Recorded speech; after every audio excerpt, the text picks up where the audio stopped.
The MLB playoffs are finally here today. I'm going to give you my predictions. We're going to talk a little bit about the games today and stick around for the second half as I get into the breaking news in the NBA that happened over the weekend with my buddy Dan Aquino. Coming up next.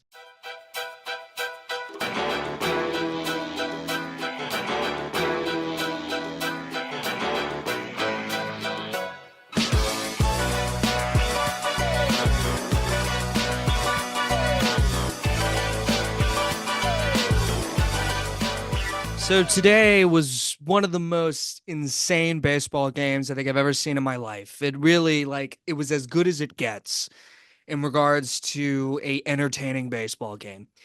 That was at least after the eighth inning, because through 8 innings, we all knew the odds coming in today. The Mets had to win one game against a team that they never beat in their home stadium. They never beat. They never beat the Braves in big games at Truist Park. They just don't do it. They don't do it. And for some reason, I felt this Mets team was I thought it was different this year. I thought this team had a different energy to them. And last week after they lost 5-0, I think it was, and then how they dropped two versus Milwaukee.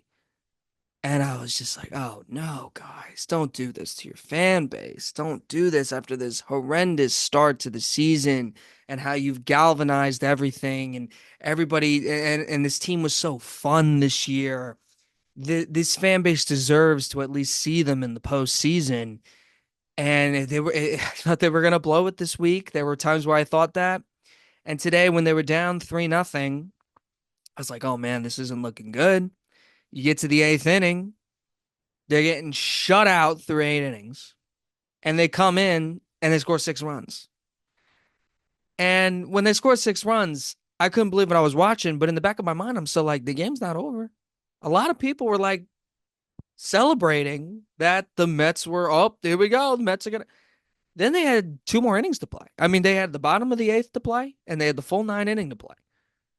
And if it wasn't for Lindor in the ninth, game would have been over. Because Diaz gave Mets fans a reason to curse at their screens like crazy, giving up 4 runs.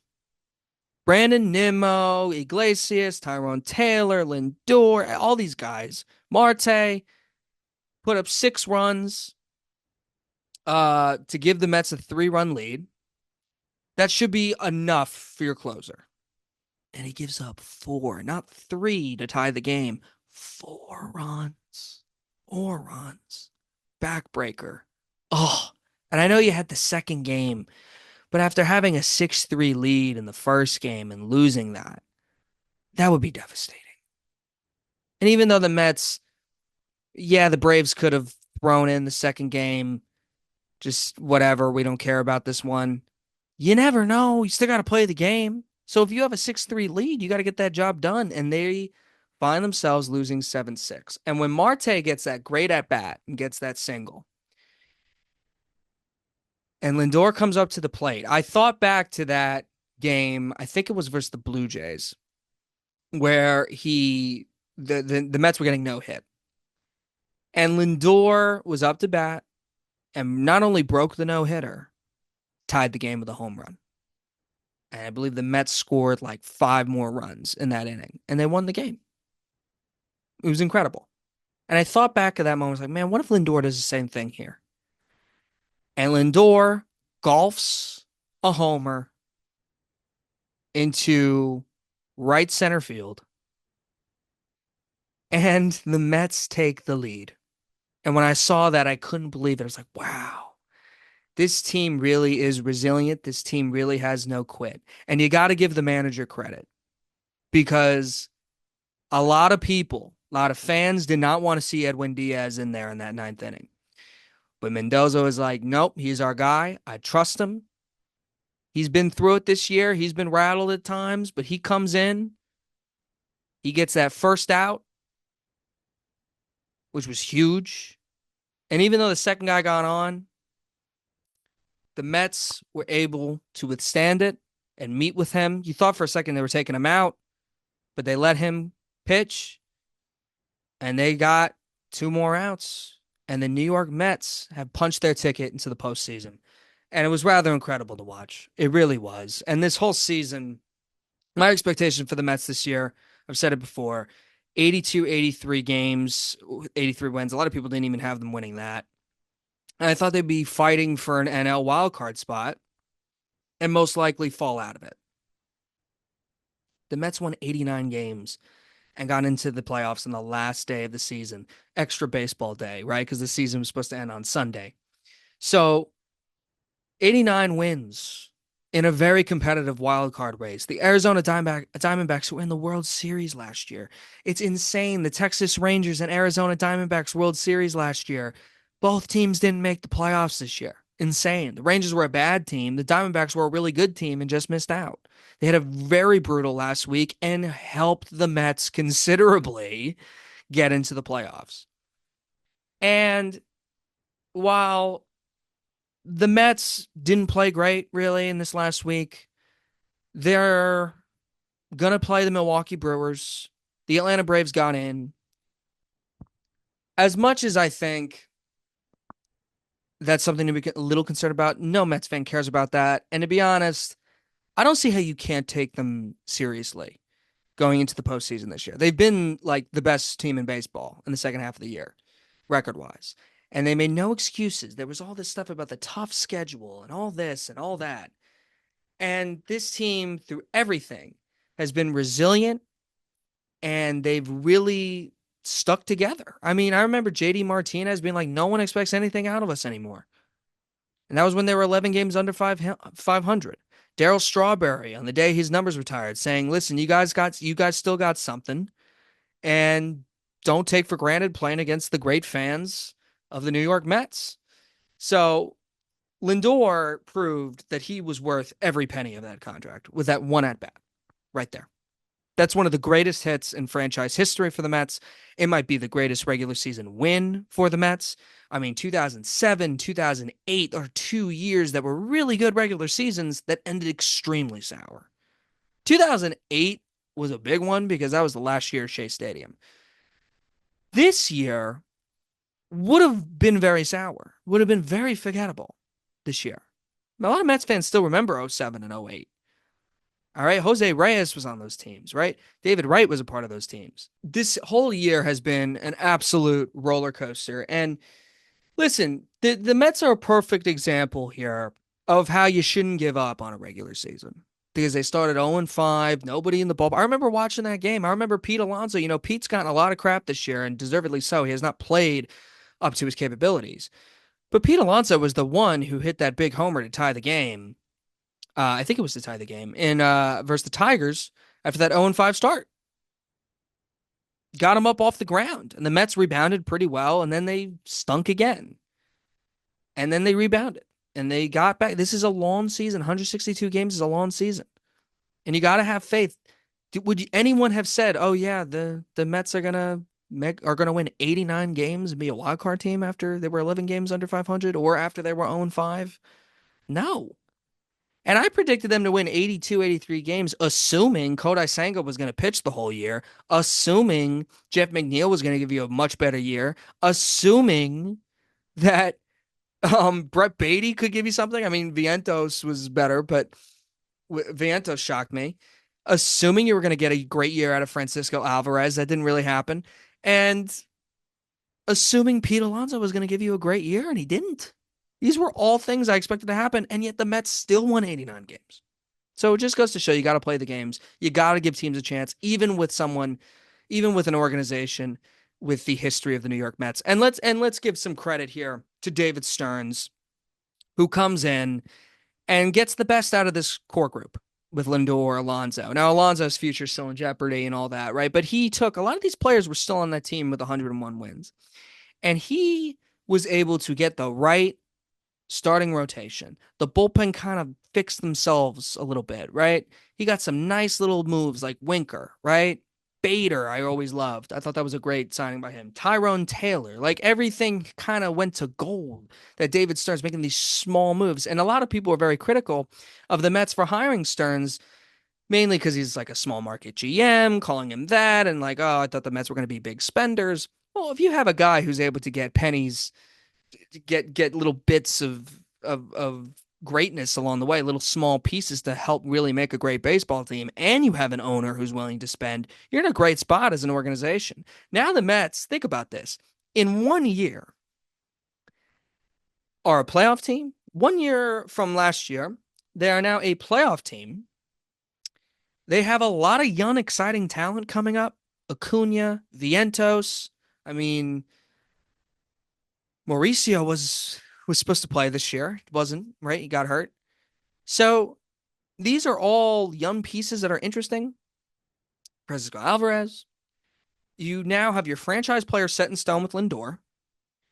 And now you got an owner who's willing to spend. They can give a big check to Juan Soto. I'm a Yankee fan. I'm definitely terrified of the Mets and getting Juan Soto. So I hope it doesn't happen. I still think Juan Soto stays as a Yankee because I think the Yankees know how important that is. But Steve Cohen has that ability to spend, add premier superstar talent, and he's got he's got a smart GM that's willing to make little fringe moves to really help make a great organization. Mets are in a great spot, and they're a playoff team. No one really expected it, and you have to applaud it. They've been through a roller coaster of adversity, and they know how to handle adversity. And the perfect example was Diaz and Mendoza trusting him to get the final 3 outs. Lindor getting the go-ahead 2-run shot. No Mets team, maybe in history, maybe 86, probably, but definitely 86, I guess, right? No Mets team really wins that game. No Mets team comes back. And those resilient teams are dangerous in the playoffs. So even though the Mets are playing the Milwaukee Brewers, who have owned them basically this year and kind of gave them a freebie on Sunday, I'm going to take the Mets seriously. I'm going to take them seriously because they should be taken seriously with the season that they've had. Um, so now with the Mets and the Braves settled in the postseason, the Diamondbacks falling out, we now have our standings, and we now have our matchups for this year's MLB postseason. And I gotta say, after going through it, I haven't had too much time. I had an idea of what I was going to do, but I haven't had too much time. And during that time, I found it really difficult to make my playoff predictions. The wild card starts tomorrow. 3-game series all start tomorrow. And we're going to run through those first. So, I'm going to give my playoff predictions. These will probably be very wrong because baseball is a very difficult sport to predict in the postseason. It's not like the NBA. It's it's not even like the NFL. It's kind of like hockey.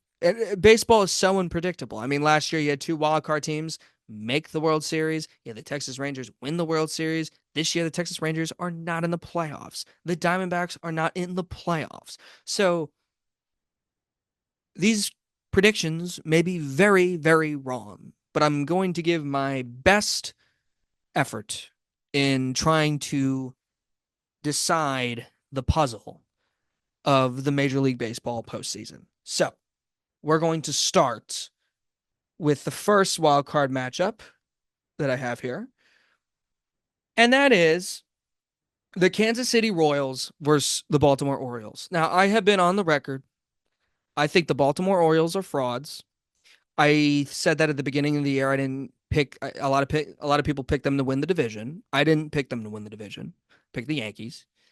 Um, and I think they were getting a little too much love for a team that really hasn't done anything. The Baltimore Orioles finished the season strong. They finished 7-3 in their last 10 games. And even though they were kind of bad for like two, I mean, the division was theirs if they were the team from last year, and what they weren't. I mean, they had moments where they were neck and neck with the Yankees, and the Orioles just didn't want to win games. It's almost like they didn't want the division. But they finished the season pretty strong, and Kansas City didn't. I think Kansas City went 4-6 in their last 10 games. And normally I do think this is going to be a competitive series, but I looked at this stat that was very fascinating to me. Just a simple thing. The Kansas City Royals apparently would be 73 and 74 if they didn't play the Chicago White Sox. And that's interesting to me. And I saw that. And I got to admit, it might have changed me a little bit because I think in a week or two ago, I would have picked the Royals to win this series. But I'm going with Baltimore. I think Baltimore kind of hit rock bottom a little bit like a week and a half ago. And now they finished the year strong. They played well against a good team like the Yankees. Even though the Yankees may not have been playing their best baseball, still, I think it was impressive baseball the Baltimore Orioles were playing. They also play well against the Yankees, and I think they know, I think they think if they get to play the Yankees, they have a shot in that series. I think Baltimore takes care of the Kansas City Royals. Now, the Royals are playing with house money. No one really expected them to be there. They could totally do something. I think it's a good series, but I'm going with Baltimore here. And a week and a half ago, I would not have picked Baltimore. Next matchup. Isn't this a great story? The Detroit Tigers and the Houston Astros. The Detroit Tigers, a team no one expected to, I think a team that people expected to be better, but not a postseason team. And they showed flashes early in the year, then they weren't good, and then they finished the year super strong. And what a great story. They've been really hot recently, and it's the first time they've been in the postseason in 10 years. And, I'm much happier they're in it rather than the boring Minnesota Twins, who I never believed in and never really ever believe in, honestly. The Twins had a horrendous end to the season and they fell out of the postseason. The Seattle Mariners had a big collapse. They're out. The Boston Red Sox are like the Red Sox every year, where they people expect them to be one of the worst team in the division, and then they're better than people think, and then they crap out. That's the Boston Red Sox every year, and that's going to be the Red Sox every year until they break it and change it. As far as the Tigers go, this series is interesting now because of the hot streak the Tigers are on, and that really matters in baseball. If you have a hot end to the season and it carries itself in, that usually is a sign of success or possible success or foreshadowing of it. However, I'm going with the Houston Astros. I'm going with the Houston Astros. I refuse to not pick the Astros unless I'm giving a real concrete reason to not pick the Houston Astros. The Astros are better. So I just can't see myself picking against Houston with specifically a team like the Tigers. I just can't. And just to look at this game in particular, the Astros are 88 and 73, Tigers 86 and 76. Their records are very identical and similar. I just trust the veteran leadership. The we've been there before. We know how to win postseason games. The Houston Astros take this wild card series to me. I hope I'm wrong. I hope the Tigers beat the Astros. I hate the Astros, but I have the Astros in this series, and I don't think anyone's gonna complain with me on that one. Next, this one's tough. Braves Padres. I'm going with the Padres. I think the Braves are banged up. I thought honestly the Diamondbacks are probably a more dangerous team than the Braves. The Braves are good. They're good every year. Maybe since this is a year that they're not expected to go to the World Series, kind of like when the year they won it, maybe they'll win it. I mean, that's definitely possible. Definitely possible. However, I don't see it. I don't see it with this Braves team. Um, I trusted the Braves. I thought the Braves were awesome last year and they lost early. So I think the Padres are playing really good baseball and they're very, very good. And just give me the Braves in this series. I think this Braves team, it's impressive what they've done to make the playoffs, especially with all the adversity and the injuries that they've had. And they had a bad stretch during their season. But give me the and Chris Sale. There's he's got back spasms. I don't know what he's going to look like. He was a guy that was really supposed to help them. So yeah, give me the Padres. Padres are playing great, and I think the Padres are moving on. All right, Mets Brewers. Milwaukee's a very good team. Very, very good team. I didn't think I trusted it early on in the year, and then the second half of the year, I was like, wow, this team's very good. This team has owned the Mets all year. All year. Since the beginning, since this past weekend. They've owned the Mets. They play the Mets very well. Um, I have no reason to pick the Mets. No reason. No reason whatsoever. The Brewers got great pitching. They hit well. They're very, very good. They won the division. They deserve to be taken super seriously. But I'm going with the Mets. This is a weird playoff series. This is a series where I look at the teams, I look at the momentum, I look at the Mets being the best team in baseball in the second half of the year. I look at the energy this group has. And despite the regular season series between these two teams, I don't care. I'm going with the Mets. And I may regret this decision, but I think this Mets team is very dangerous, and I think this is going to be a fantastic wild card series. And I do think the Brewers are very good. And I will say, I think the winner of this series, spoilers for the next round, is going to the CS. The winner of this series of Mets Brewers is going to the NLCS. That is my firm belief. That is my hot take of this MLB postseason prediction. So, to wrap up the wild card predictions, I have the Mets over the Brewers. I have the Padres over the Braves. I have the Astros over the Tigers. And I have the Orioles versus the Royals. And we'll see what happens. Should be very fascinating. I think you got a great series in every one of those. I think those are all great series. Coming up next, the DS. Now we get to talk about some of the top tier teams. Let's start with the Yankees. My team. This is my squad. I believe they have everything they need here. I believe they got the star power. They got the pitching. They got the bullpen seems to be fixed. And they got enough bats. The Rizzo injury scares me. It does. Because Ben Rice, you're putting an unproven guy. I pray they don't play DJ LeMahieu. The Yankees have enough. They have enough. There's no excuses. They got to get to the World Series.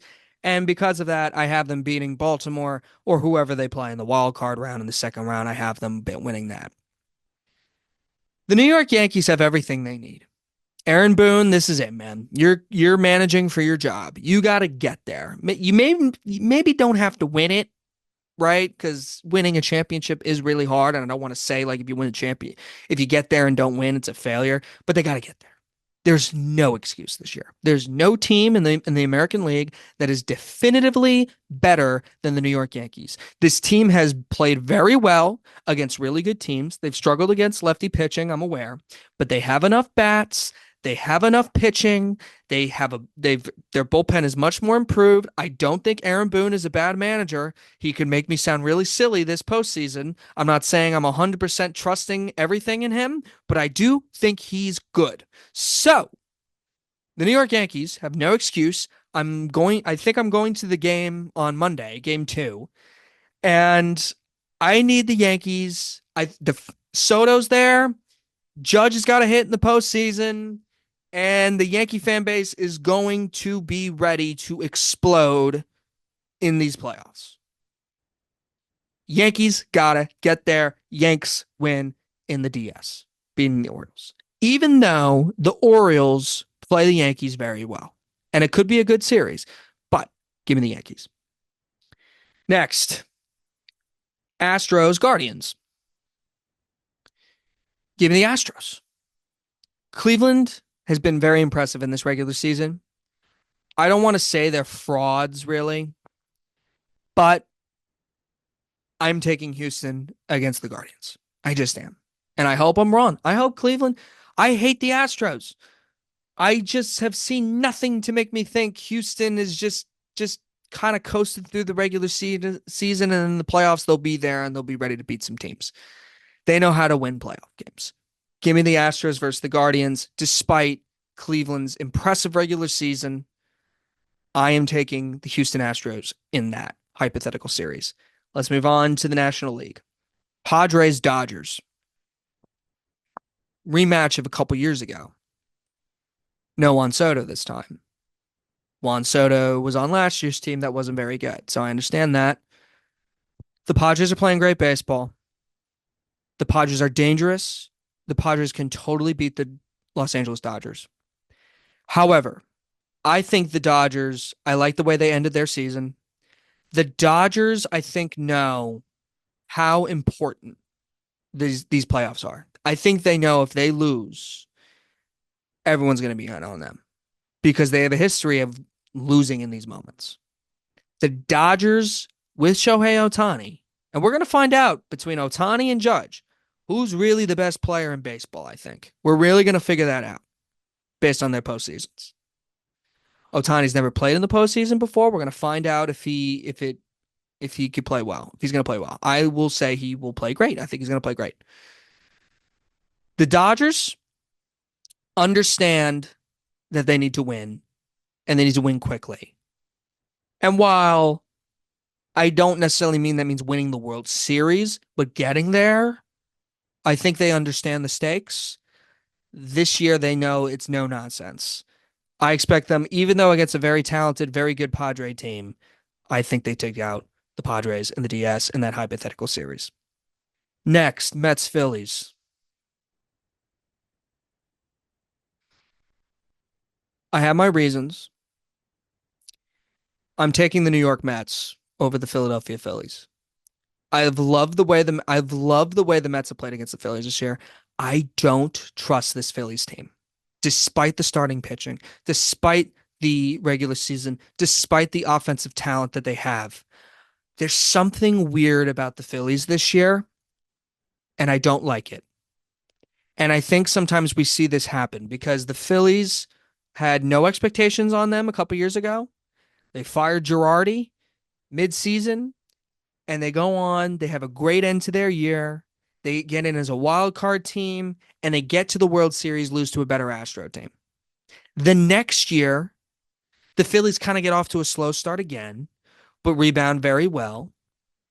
And once again, get themselves in a position where they look like, oh man, the Phillies are great. Phillies are great. They're a World Series team. Bryce Harper's incredible. And then they lose to the Diamondbacks. Very disappointing CS.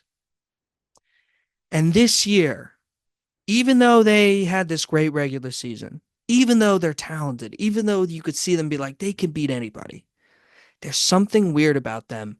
And I think they're primed for a DS exit. I really do. I didn't like the way they finished the season at all. They were the best team in baseball for a long, long time until the Dodgers overtook them. And I don't like that energy from them at all. And I know they've impressed in the postseason the final past 2 years, even last year when they lost. But this year feels different to me. There's more expectations maybe on them.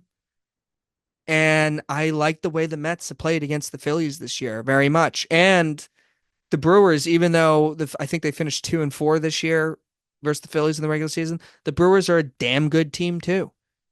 And I think they could get it done versus the Phillies too. So whoever comes out of this CS here, whoever comes out of the wild card in the 3-6 matchup, I think is beating the Phillies and moving on to the CS. I really do think that. And the Mets are the team I picked because I believe in them. I believe this team is better than maybe some others think. I think this team has something really going for them right now. And that's why I'm picking them. Let's move on to the CS. We'll stick in the National League. Mets Dodgers.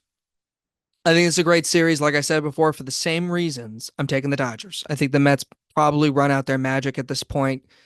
I think it's impressive. I think they'll be dangerous. Could be a very good series, but I do think the Dodgers get it. They understand, like, hey, we cannot lose. We got to make it. We got to make it to the World Series this year. We got Ohtani. We've done all this. We've done all that. We've had the same manager forever.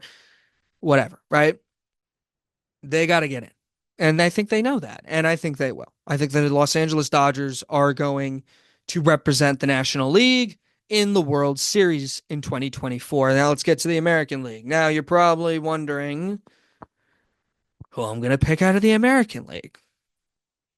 I'm picking the Yankees over the Astros because I believe this Yankees team is better than the Houston Astros. They're better all around. And even though I am scared to play the Astros, I don't want to play the Astros, but I feel like it's necessary for the Yankees to beat the Astros. This Astro team is dangerous, has the ghosts, I guess, of the Yankee organization because the Yankees can't beat this team. I believe Juan Soto is a difference maker. And I believe this Yankee team has everything they need to finally get over the hump and beat the Houston Astros and get to the World Series. It's for the first time since 2009. I believe it. Get me there. Yankees, Dodgers, World Series. That is my prediction. And you're probably wondering who I'm going to pick. Well, I'm also picking the Yankees. Why? Because I am a firm believer that Aaron Judge is the best player in baseball, not Shohei Ohtani. I'm a firm believer of that. I'm a firm believer that the Yankees lineup is very, very good as well. I'm a firm believer in the Yankees starting pitching being very, very good and the Yankee bullpen being fixed. And I think the managers cancel out. Yankee Dodger World Series, well, I think it's a great series. I really, really do. And even though the Dodgers won their series against them, Soto didn't play in that series, so I don't think you can 100% trust it. Give me the Yankees in this series, winning their first World Series since 2009 and adding number 28. That, my friends, is my Major League Baseball playoff predictions. And I will be giving analysis on the series and the matchups during October, and I'm really looking forward to it. And I'm just hoping that it's a good one for New York baseball, but I'm really hoping for my Yankees to finally break this 15-year streak of at least getting to the World Series. Those are my playoff predictions. I've thought a lot about it. I'll probably be very wrong. Milwaukee, the Brewers may go to the World Series. The Yankees may lose to the Orioles. The Tigers may make it to the World Series and beat the Astros. The Mets may get swept by the Brewers, like I said. The Dodgers may lose early. The Guardians maybe go to the World Series. I don't know. Maybe the Orioles aren't frauds. I don't know.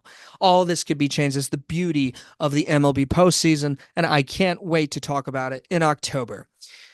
Before I go and move on and we get into Dan Aquino, some sad news happened. Pete Rose passed away at age 83. His documentary recently came out. That's on Max. I have not seen it yet. I heard it was very good, and I heard it made him look very bad. And Pete Rose is a controversial figure. I still don't know what his death was yet. It hasn't been reported as of now, but unfortunately, when someone passes, it's sad, of course. But Pete Rose is a very complicated man. Um, Made a lot of mistakes, and although he made those mistakes, I do think his baseball career should never be forgotten, and his accomplishments as a baseball player should never be forgotten. His importance to the game of baseball shall never be forgotten. This man should be a Hall of Famer, in my opinion, just because of his play. And I understand he gambled. I understand he made a mistake. I think we could be seeing more cases of Pete Rose in the future of from other sports with gambling being so a big part of sports nowadays. Pete Rose was a complicated man, and it's a sad moment in the baseball world to see this all-time great, unfortunately having his demons, and just the whole situation feels bitter and sad. And you want to commend the career and his greatness, because he was great. And that's what I will remember Pete Rose. I will remember he was a great, unbelievable player that should be in the Hall of Fame who made a big mistake. And that's how I'll remember Pete Rose. And we should celebrate his baseball career. We shouldn't forget everything he did, but we should celebrate his great baseball career, I think. Um, so I will eventually watch this documentary, but I just wanted to state that it is a sad time, especially after, just to start the MLB postseason. It's unfortunate news. But I just thought I'd state that and give my thoughts on that. Next comes Dan Aquino and talk about the ridiculous Karl Anthony Towns to the Knicks trade.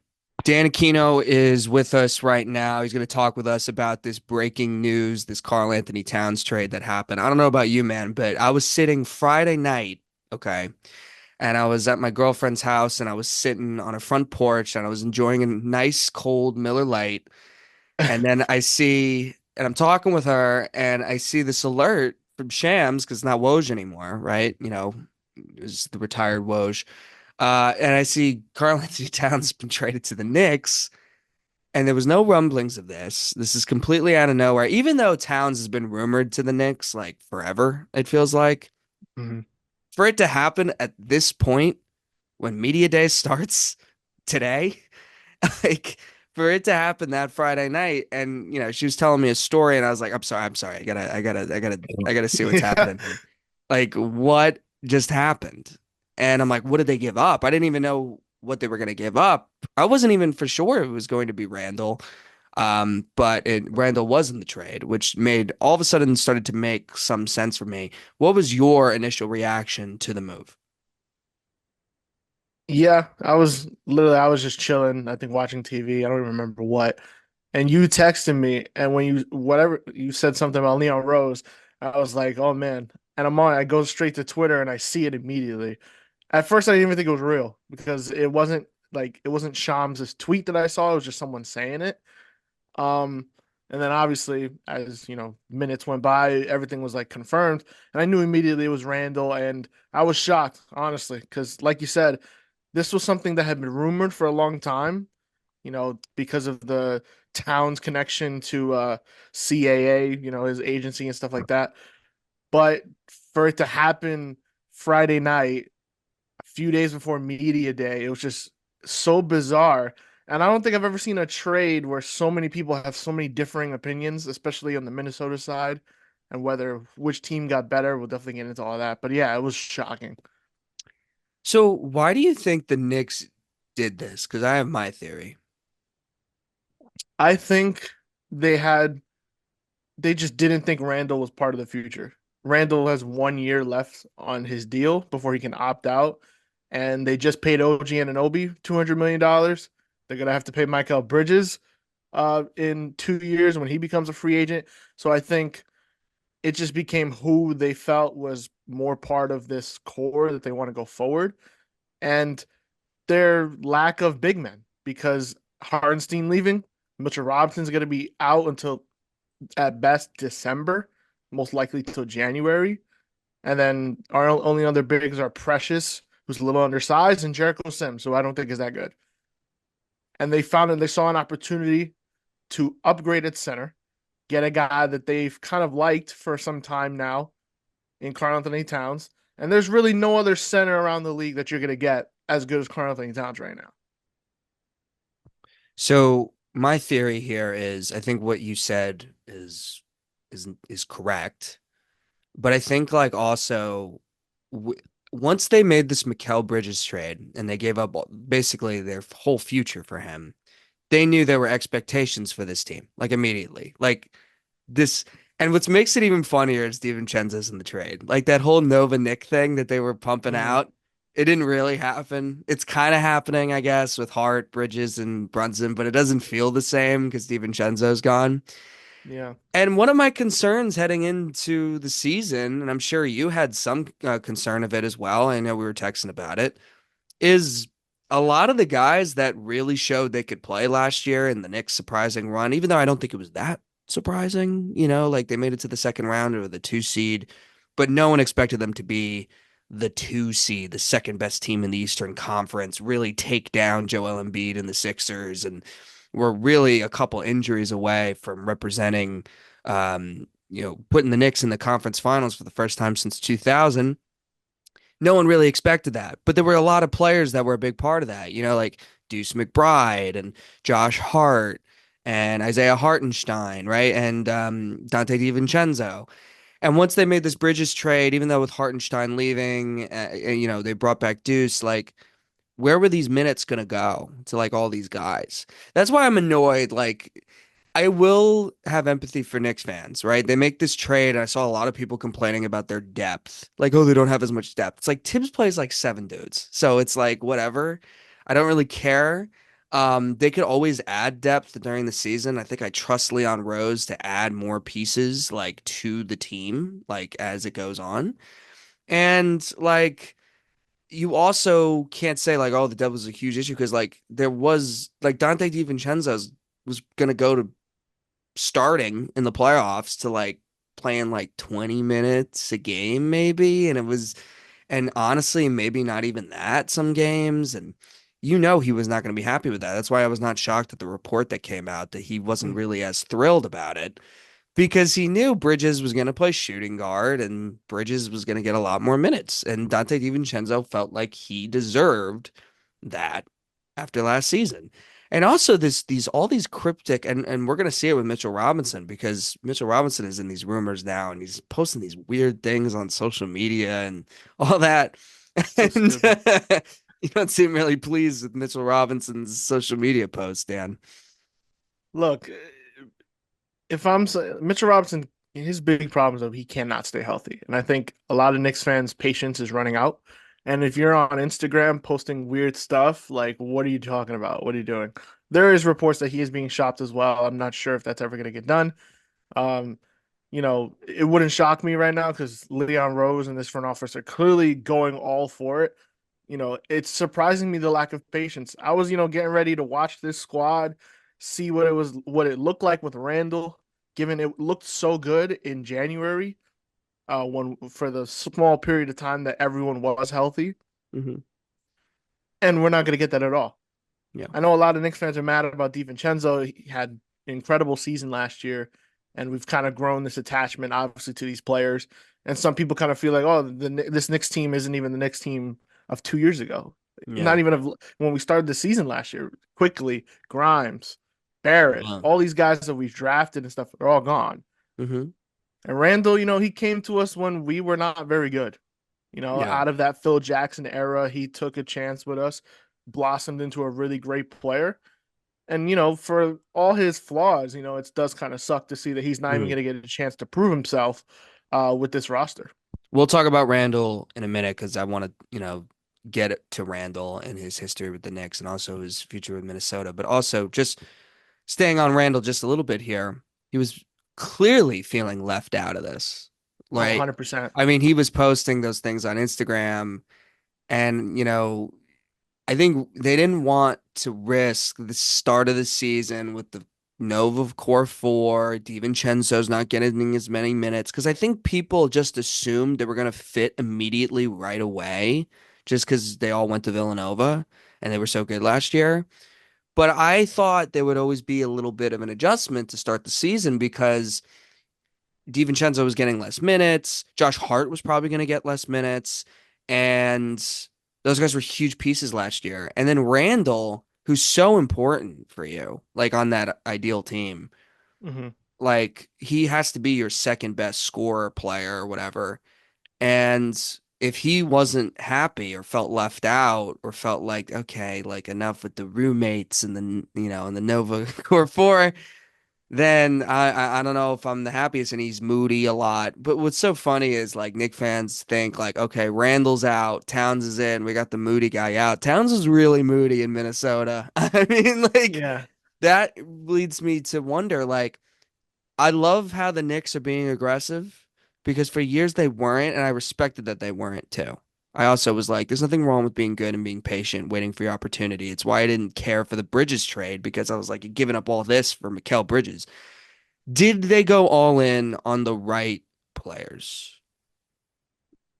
I mean, It's that's yet to just be a seen. question that's gonna be answered by how successful this team is Hmm. ultimately. Because I mean, you hope when you have all these assets and these draft picks and these players that are valuable on valuable contracts, you hope that you cash in on the right pieces. But you also run the risk of sitting on your assets for a long time and never really cashing in. Hmm. And they saw with the way Brunson played last year, and they hope that this continues, obviously, and with some of these other complementary players, they want to cash in right now before another superpower comes in. We're in a period right now where the NBA, any team, not any team, but different teams are winning every year.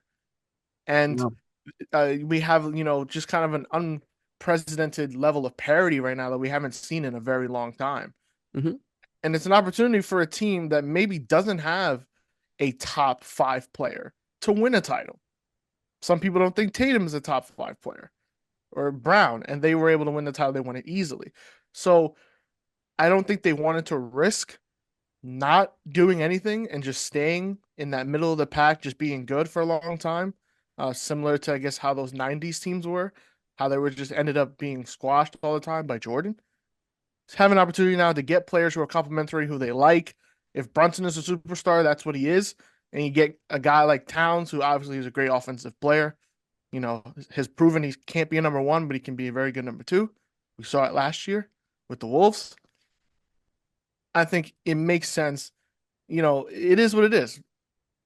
Michael Bridges is a role player, and we gave him all those picks. But this trade was kind of weird. We only give up two players and one first rounder for someone like Towns, who's 24-10 for his career. Towns has always been extremely talented, and that's never been the Mhm. question with him. A lot of the questions just been kind of this like, is he a winning basketball player? And I know he was a part of a winning basketball team last year. They were in the conference finals, but man, he has moments where he's very inconsistent in the postseason. He has the dumbest fouls you'll ever see. And Yeah. just like, and here's my issue, I think, with this trade from the Knicks angle, even though I don't think it's a bad deal. He is now going to be relied upon to be like when I keep hearing like, oh, now they got a big, they got a center. Like he's not really like your traditional center. Like it's not like you don't want Karl Anthony Towns. This is why the Timberwolves traded for Rudy Gobert. And Connolly proved he was correct with that trade because look how it worked last year. Towns is really a four, if we're being real. Like you can go in crunch time, maybe small ball, you could play him at the five, and that's a luxury to have. But he's really a four, especially if you're going against like big teams with spacing like the Celtics. So if you don't have Hartenstein, if they still had Hartenstein, I'd be like, okay, this team is going to be like, Yeah. woof. But they don't. And it's funny you're seeing this Mitch stuff because I think Mitch is super important for this team. Or the idea of Mitchell Robinson is important for this team. Like they not only need a big, they need a rim protector, and that's what he is. But he's like, if he's going to play 30 games and not going to play in the playoffs, what are you going to do with that? So they have to get another big that can provide some rim protection. Towns is not going to be that. And if Knicks fans are expecting Towns to play some defense, his defense was better in Minnesota last year, mainly because Gobert was behind him. Yeah, McDaniel's on the perimeter. Edwards is good. Like he had those dudes, Nas Reed, like they had all those dudes. And now like they thought Randall's defense was terrible. Like there's gonna be moments with Towns where it's gonna be bad. But Towns is also gonna have these explosive, efficient scoring numbers. And I don't think he's like Randall where he just needs the ball for 8 seconds and he's gonna make a move. I know we talked about it over text. You don't believe Towns is better than Randall. Yeah, I really don't, but at the same time, you have to consider that Randall has yet to prove himself to be a playoff player, while Towns has shown he can be, even if it's not super consistently. And I think offensively, the way we're constructed, it allows him to be the best version of himself. But as you mentioned, the biggest concerns will be on the defensive end, which is why I do think they will eventually move Mitchell Robinson. I saw Ramona Shelburne tweeted yesterday that the Hornets may get involved in this trade because the money still has to work out because of the CBA. I think we still have to offload some more money. So if they find a way maybe to include Mitchell Robinson somehow or in some separate deal where that you get a backup big from somewhere, I think that would help. Because as of right now, and if we do keep Mitch, he's out till January. We're relying on Cat to be our main defensive stopper at the rim, which I don't trust him to be. I think he's a good rebounder. He's shown that in his career. Of course, he's 7 feet tall, but he's not a defensive stopper, which is why, like you mentioned, they had to get Gobert. And that's how the Wolves really took off defensively. Hmm. Now, he does have a lot of defensive assets around him. Bridges, OG Anunoby, Hart, Deuce McBride. He's going to definitely play a lot more now with DiVincenzo gone. So it's not solely relied upon him, but teams that, prioritize getting to the rim when we play an elite big, it's going to be tough on him, especially with his foul trouble. Yeah. I think too, like with this Knicks team, um, Towns is he fits really well spacing wise, right? And I think the ideal lineup is a lot of people were like, oh, this starting lineup is as good as it gets. And they were putting like Brunson, Bridges, OG, Josh Hart, and Towns. That's too small of a starting lineup to me. Like to me, I know Josh Hart is a great rebounder. I think that's a great crunch time lineup. I don't think it's a great starting lineup, not an 82 game regular season starting lineup. I think you need a shot blocking big. And ideally, that's Mitch. And if he gave you a healthy season with elite rim protection, then the Knicks are going to be dangerous. But I don't trust it because of his injury health.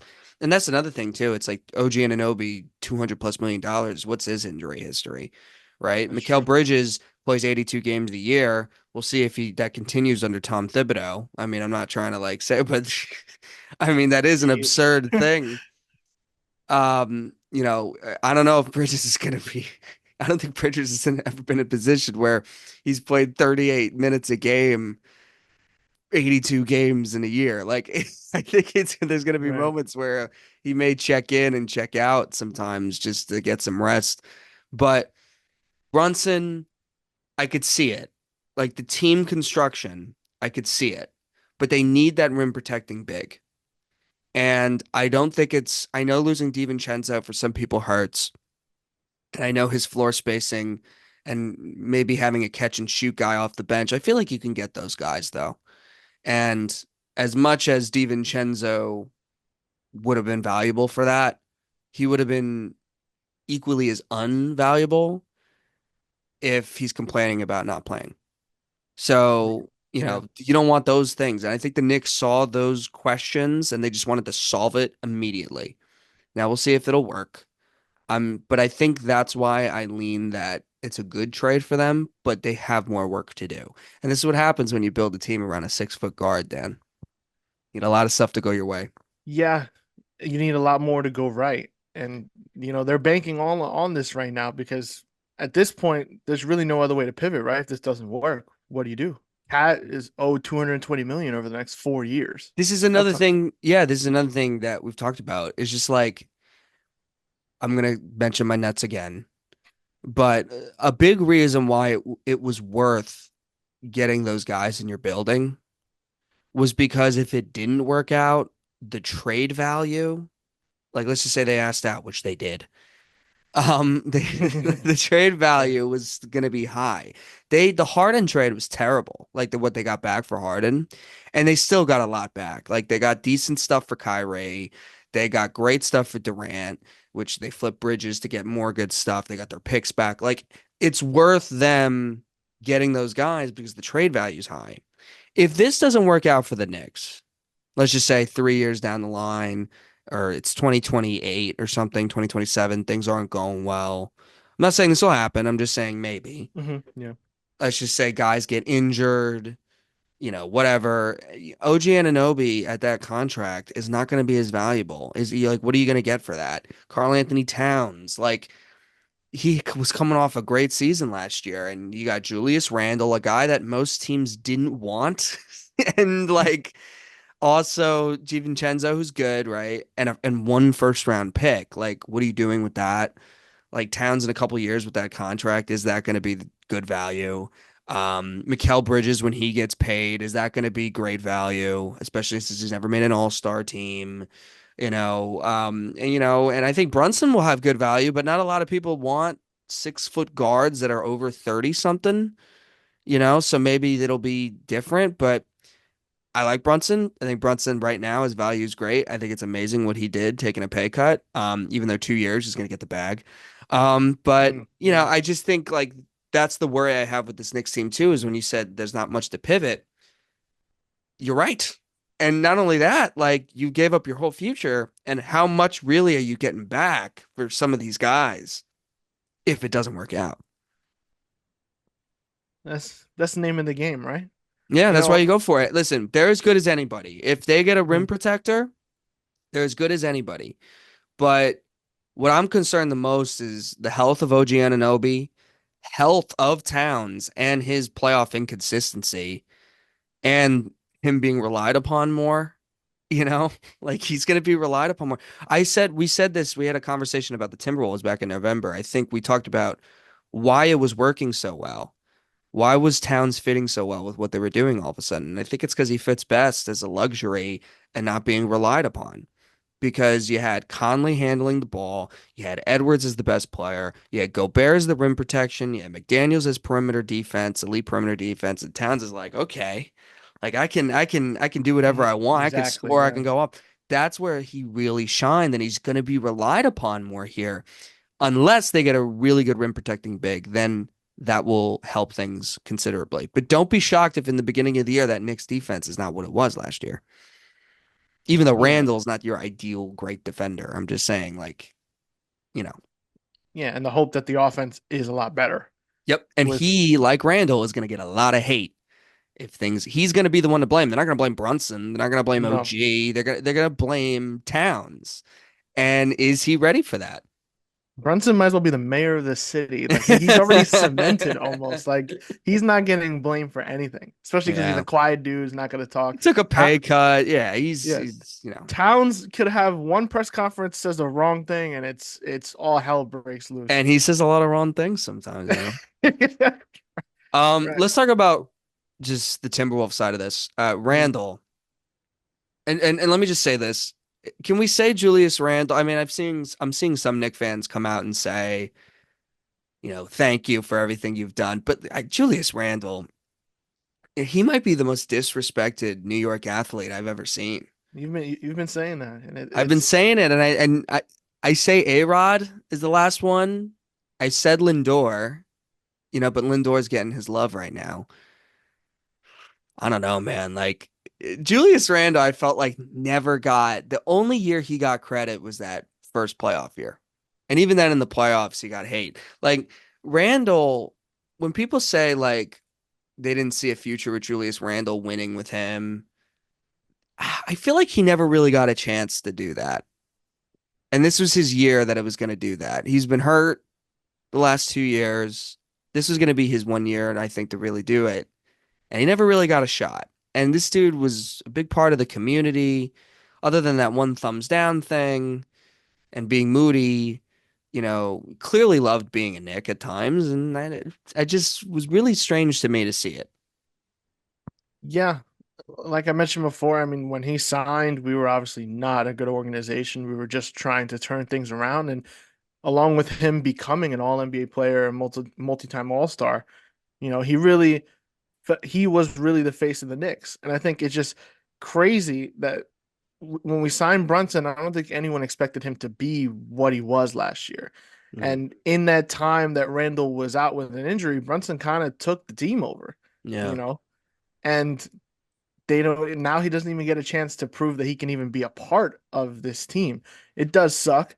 The fit with the Timberwolves, I'm sure we'll get into it, is a little weird, Yep. given his play style and the rest of the team around them.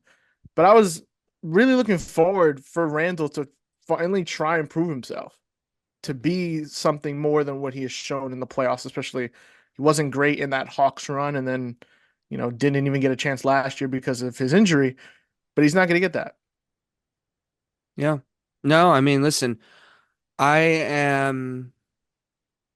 I think with Randall, like I think we talked about like trades last year, and we put Randall in trades for like Joel Embiid and like Yeah. Giannis, guys who are significantly better than him. You know, like the Raptors traded DeMar DeRozan, who was a very good player, for Kawhi Leonard, a guy who was way better than him.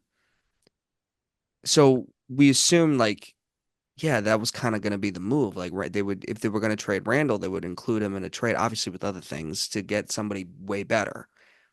Towns is not way better than Julius Randle. So it's like, but I do understand why they made it because you don't want these chemistry issues, right? I mean, the New Yeah. Jersey Nets made a trade with the Phoenix Suns in the early 2000s. Jason Kidd coming off his domestic violence stuff, and they had a young, interesting point guard who was awesome in Stephon Marbury. And they just did a swap trade with like a 30-year-old Jason Kidd. Marbury was a young all-star. It was seen as like, what is this? And then Kidd comes in, completely turns the organization around. Like, I don't think Towns is that, but what I do think is Towns doesn't, that drama and maybe this baggage with some Knick fans and the Knick organization that Randall has had is all of a sudden just gone. So maybe that's a part of it. Yeah, I definitely think that was something they worried about, and they didn't want it to become a thing Hmm. during the regular season, and that mess with the chemistry of the team. And um, this is a really important season now for the Knicks. So they decided to nip it right in the bud. And I do think it's something because Randall has had his history of bad body language and, him being annoyed and moody because of things not going well. And I think there was a worry that even if the team is winning, that if it's not going really well for him and he's not feeling appreciated or getting the credit that he deserved, that he was going to be a problem. And now you eliminate that. Yeah. Yeah. Cat, though, could present sort of the same issues, maybe different issues, but I do think that Cat is going to be really good for us. It's just that the hope is that he becomes something that he really hasn't shown yet. It's kind of been like the story of his career. I followed Cat pretty closely. I'm not a big college basketball guy, but for whatever reason that year I was. And I watched that undefeated Kentucky team go into the Final Four. I think they were 36 and 0, 37 and 0, something like that. Yeah, He that's was Wisconsin. really, really good. Yeah, it And was. obviously they lose to Wisconsin in the Final Four. And he comes in the number one overall pick with all this talent, 7 feet tall, being able to shoot the ball. And I think people really thought that he'd be a superstar, and he hasn't quite been that. He's had some really good years, but he hasn't ever taken that next leap. Hmm. Not that he necessarily has to for the Knicks, but there's still parts of him, parts of people that think he can be something more, a part of a really winning organization. I mean, this is a great spot to be in his career because if he wins a title here and he's the second best player, he's going to be a hero. He just is. And Yeah. this will completely, he could have like a Chris Webber arc kind of to his career. Like Chris Webber, like when he came in, he was the number one pick. People were kind of disappointed in what he ended up kind of being. And then he goes to Sacramento and they have those really good teams. He kind of changes the arc of his Yeah. career. Towns can have something like that. Now, I do think it's Brunson's team. Brunson will be the best player, but Yeah. you know what I mean? 100%. Like something similar to like that. So, I mean, it'll be very interesting to see. Cat is definitely a flawed player, but so was Julius Randle. And let's get into Minnesota. I don't really Mhm. understand. I don't get the Randall Gobert fit, and part of me wonders if they may just start Nas Reed and Gobert and bring Oof. Randall off the bench, which Randall's definitely overqualified to come off the bench, but he Yeah. would be their sixth man. And maybe they feel Nas Reed is better at starting. No, Kevin O'Connor was like, start Nas Reed, bring Randall off the bench. DiVincenzo's a nice guy to have too. Like, I don't know what they do with that. Clearly, they wanted out of the Towns business. They didn't want to handle that contract hmm anymore. And they're gonna have to pay Randall eventually, but they're probably not gonna pay Randall as much as Towns does. So another thing we talked about, the Knicks have all these contracts now with Towns. Like that Towns contract is like, Yeah. it's intimidating. But yeah, but I mean I don't really understand the fit with Minnesota. I don't think they're worse, but they're definitely different for sure. So To be clear, you think they're gonna re-sign Randall? You think that I he's don't gonna know, be? man. I honestly don't think they will. So like they do this trade. Clearly, it was purely money based, right? The Cat hmm has a huge contract. They don't want to pay the luxury tax on him Yeah. because otherwise it makes no sense. They just made the Western Conference Finals. They just beat the Denver Nuggets in a crazy 7 game series, and they were obviously going to be one of the favorites to come out of the West, as they have Anthony Edwards, who's a budding superstar. Yeah. So you make this trade, you take out Cat, and you put in Randall. One thing he does give you, he is a shot creator, and that was, I think, something they did need to take some pressure off Anthony Edwards to create offense. hmm So Randall does give you that. But I saw Bill Simmons, he kind of brought up that same issue that you mentioned with is how much Randall is going to play alongside with Gobert. Like, do you start Randall and Gobert Yeah. late game? Do you have him out there together? Because Naz Reid obviously he showed in the playoffs that he is really talented, can shoot the ball, is really versatile player, and can play some defense, which you need. Some versatility there next to Gobert because sometimes going to be an issue depending on the rosters that you're playing. Yeah. So it's a bizarre fit. It's crazy that they decided to do this now. This feels like something you do at the deadline, but it makes sense if they were rolling, they probably wouldn't trade Towns at the deadline, hmm which is why this got done, a couple days before media day. DiVincenzo, obviously, great piece for them. Come off the bench, he's going to be coming off the bench that for them too. But great shooter, obviously. He can also bring the ball up the floor. Not necessarily a point guard, but you could play him next to Ant if need be late game. He showed that he's capable of being a reliable player on both sides of the ball. But man, this Randall thing's weird. Yeah. No, it definitely is, man. And I think you brought up an interesting point. Like, do they even resign him? Maybe he gets flipped. Maybe they do. Maybe they find another taker and they're like, hey, we'll flip and we'll get some other pieces. We'll start Naz Reid at the four.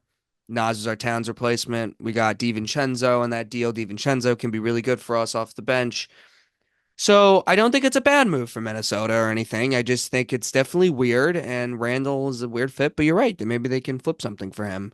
Minnesota will be interesting. I thought the Towns Gobert thing had kind of proven to kind of work, but I guess they just really didn't want that Towns contract on their books. I mean, that's all I could think about. As far as contenders go,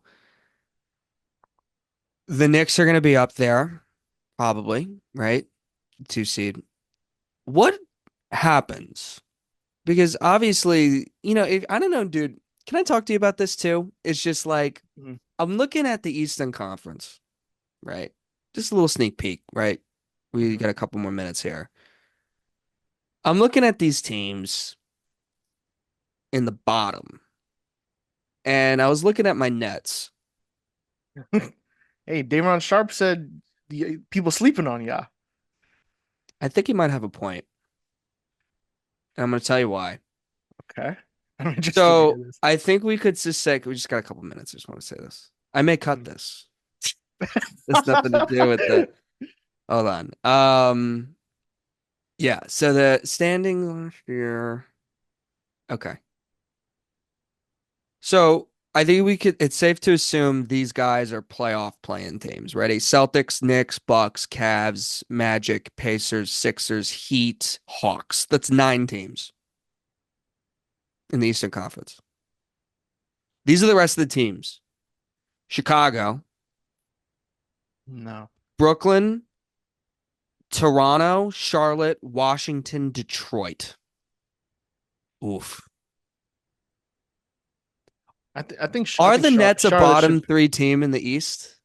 I don't know. I mean, I think Washington's going to be probably the worst team again. Toronto's nowhere near, I think, being like a See, I playoff went with team. Toronto, I think. I think it's going to be Toronto or Charlotte who get that last playing spot because I think I would, Charlotte, yeah, I would go with Charlotte. I think Charlotte, yeah. if LaMelo's finally healthy, Brandon Miller had a really good rookie season. I think Yeah. they could make it work at least to win, hmm 38, 39 games, get into that last spot. Yeah. I think I went with Toronto because I'm like, oh, they got Quickly, Barrett, That's true. Yeah. Scotty Barnes maybe takes a lead. Like, I don't really understand what they're doing. They're kind of like paying all these dudes, and it's just like, what is this team? But Yeah.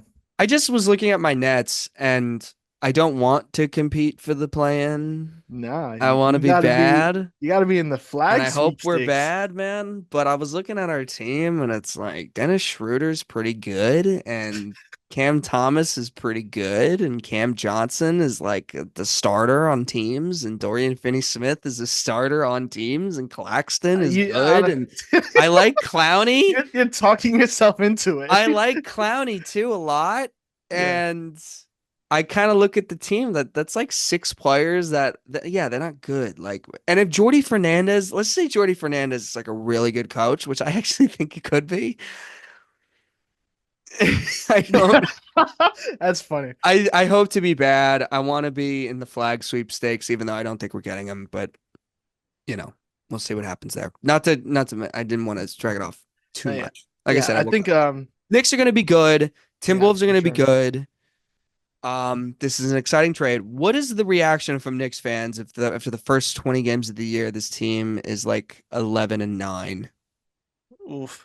I think people who are people who will have irrational reactions, obviously they'll sound the alarm. But this is you're incorporating a completely new piece. The play style of this team is going to change. And defensively, this team is going to change. This team has had an identity of being really tough, going to kill you on the boards. It's going to, just suffocate you defensively, be really tough, kind of like an old style kind of defense. And that's what Tibbs kind of, he's brought to this team. We may not look like that in the beginning, especially if they don't get another big uh, out from another team from the market. It's going to be a little more finesse. We're going to have to beat some teams offensively. And that's, that may not be good for the start of the season, especially depending on, we played the Celtics game 1, so we'll see immediately how that looks. But I still think the Knicks are going to be the second best team in the East. I agree. I don't buy Philly I agree completely. being I'm serious. so out on Philly, dude. I'm so out on Philly. The only thing that I will blink at is Maxey, but that's it. I'm so out on Philly. And everyone, Philly fans are really confident. They're talking crap to Knick fans, and it's like, yo, like Paul George is gonna be the difference. Get out of here, man. Yeah. And then I still got questions about Milwaukee, how they're gonna look. Yeah, Is the I'm Dame kind of out Giannis on thing really Milwaukee gonna work? too. So I think the Knicks are in there. Orlando will be better, and the Pacers probably will be better as I well. think But the I don't think, Pacers will be good, yeah. But I even think though the I Knicks thought they are were in there. frauds last year. And the Bucks should be better, but I'm worried about them. Minnesota, on the other hand, I have less confidence now that they can even contend for a title. I understand that. I'm gonna say they can still contend. I really am gonna say that because I do think like Naz Reid can play those Towns minutes really well, and Randall's not a scrub. Like Randall is good. That's true. Yeah, Here's for the sure. issue though. In the West, if you're going through issues, it hurts because there's like 11 good teams in the West. It's like unbelievable. I mean, even like Mhm. just a weekly clue before we wrap up. Um, just looking at the West, I mean, you got New Orleans, Dallas, Denver, Golden State, Houston. I mean, the Clippers are going to be competing, even though I don't think the Clippers are very good. Lakers, Minnesota, Phoenix, Sacramento, even San Antonio with Chris Paul. Like, they're going to be like annoying. They're gonna be better. Yeah. Utah's annoying, OKC, and Memphis. Like this It's it's a stacked Western Conference. It's as stacked as nuts. I've ever Yeah. seen. But thanks, Dan, for coming in and talking to me about this trade. I know you are not 100% thrilled about it, but it should be noted that the trades that the Knicks have made in the past that you haven't been thrilled about have worked out. I've been very wrong. So That's hopefully, Josh Hart, OG yeah. Anunoby, and Towns. Add it to the list. Yeah, I'm excited. It's going to be very interesting. It's going to be an ongoing storyline all season. But there's hope that this team is going to be really special. All right, man. Thanks. All right, always a pleasure.